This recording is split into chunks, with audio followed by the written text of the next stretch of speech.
Nothing and no one inspires me the way she does. I see her on the front page of campaign news, sitting in her best view of the city office, marching her way down the streets with something to say, working the 9 to 5, then overtime, holding life in her very arms, promising her whole self to them. I see her beating every odd set out in front of her, a stunning light that shines on me from these ancient skies they said was the limit. But she is the sky, and all the stars put together cannot amount to her greatness, because she and her, you and I, are magnificently, beautifully woman. Poetry Out Loud National Recitation Contest is a program designed by the National Endowment for the Arts and first launched in the Sacramento area in 2006 by the California Arts Council. The program is passed down to local schools through state and local arts agencies such as Placer Arts. Through memorization and recitation of classic literature, students compete for state and national titles and awards. My name is Roshonda Betancourt, and we are here at the Sac State campus where I currently attend school. I heard about Poetry Out Loud through my high school in Roseville. The competition, when I first started, I had no idea what to expect. I was just kind of going into it blindfolded.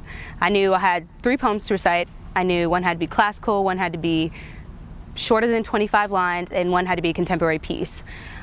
I had never done anything on my own, performing in front of an audience solo, and all eyes on me. And for me, it was empowering. Poems don't just, you don't just do the competition and then, oh well, I'm done. You know, they stay with you, and they open doors, and they let you see life from a different point of view, from maybe what you hadn't seen before. These poems still stayed with me, and they're still very personal for me today, and I still remember almost every word of each of them.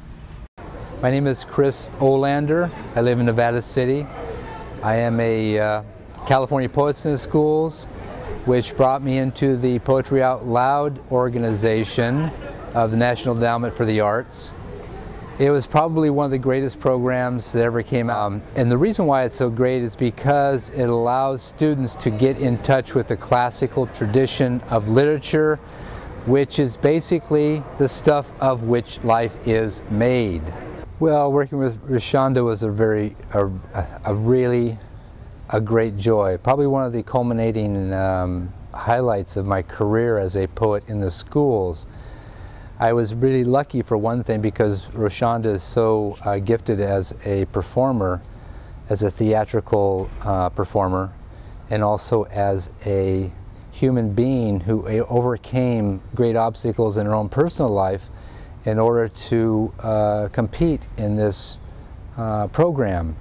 She wanted to learn more, and she kept going. She kept pushing herself and pushing herself. And that's really what you have to do in the arts. You have to push yourself, because you're going to get a lot of barriers, a lot of obstacles you're going to come up against, and you have to push through those and figure out how you're going to get around it, or how you're going to get over it, instead of always breaking through, which she did sometimes too. Just broke the walls down, which was great. You know, that's really what art is all about, breaking down walls. If you look at the English standards that are set for California, there isn't one article in there, there isn't one achievement that's listed in the academic standards in which Poetry Out Loud does not fit in. Whoever wants to pick the poem up, it becomes their poem, and that's what you must do, is make it your own poem. I'm Angela Tati with Placer Arts, the Arts Council of Placer County, and I've been doing this work, arts administration, for about 20 years. Art is education, which is often not understood.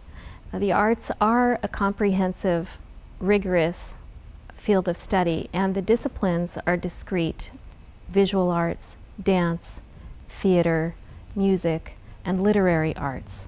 So poetry is a wonderful blend of all of those disciplines.